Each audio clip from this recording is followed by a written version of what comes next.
তো গাইজ আজকে আমরা চলে গেছিলাম বাণীপুর লোক উৎসবে, পুরো গোষ্ঠী সমেত নিয়ে চলে গেছিলাম। এই যে এখন আমরা ঢুকছি সবে মূল মঞ্চের ওখান থেকে মেলার ভিতরে।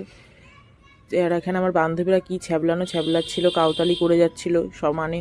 ওদের আর কাউতালি ছাড়া কোনো কাজ নেই। আর মূল মঞ্চের ওখানে কি একটা প্রোগ্রাম চলছিল, একটা বাচ্চা নাচ করছিল, বেশ ভালোই নাচটা করছিল। এরপর আমরা হাঁটতে হাঁটতে ভেতর দিকটায় গেলাম, মেলা দেখলাম কত সুন্দর পুতুলগুলো দেখে তো আমার মাথা খারাপই হয়ে গেছিলো। তোমরা তোমাদের গার্লফ্রেন্ডদের কিনে দিতে পারো চাইলে এই পুতুলগুলো, আমাদেরও কিনে দিতে পারো চাইলে। এ দেখো কত সুন্দর। তারপরে চলে গেছিলাম এই ফুলের দোকানে। এই ফুলের দোকান দিয়ে তো আমার আর বাড়ি আসতে ইচ্ছা করছিল না।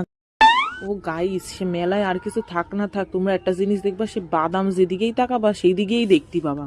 তারপরে তো চলে আসছিলাম কানের দুল, ক্লিপ, চুরির দোকানের এদিকে। এইগুলো দেখে তো আমার মাথায় হাত পড়িছে, সে দেখেই মনে হচ্ছিল নিয়ে নি, কিন্তু নিজের মনকে বুঝালাম এত টাকা খরচ করা যাবে না। তারপর নিজের মনরে অনেক বুঝাই ওখান দিয়ে চলে গেলাম নাগরদোলনার ওইদিকে। ওইখানে গিয়ে দেখি একটা নতুন রাইড আইছে। সে কি গাইস, রাইডের তো আগা মাথা কিছু বুঝতেছি না, মাথা নিচে পা উপরে, দেখে তো আমার মাথাটাই ঘুইরা গেছে। এই মানুষ চড়ে কেন? একটা কথা বলতে চাই, যারা এই ঠান্ডাতে পা কাটা, হাত কাটা, এই কাটা, ওই কাটা পড়েছে, তাদের কি ঠান্ডা লাগে না? গাইস চলে আসছিলাম আবার ওইখান দিয়ে খাবারের দোকানের সামনে। এত খাবার দেখে তো আমার মনে হচ্ছিল সবই কিনে খাইয়ে নি, কিন্তু এত তো খাইলি তো আমি লাস্টে আর মেলা দিয়ে বাড়ি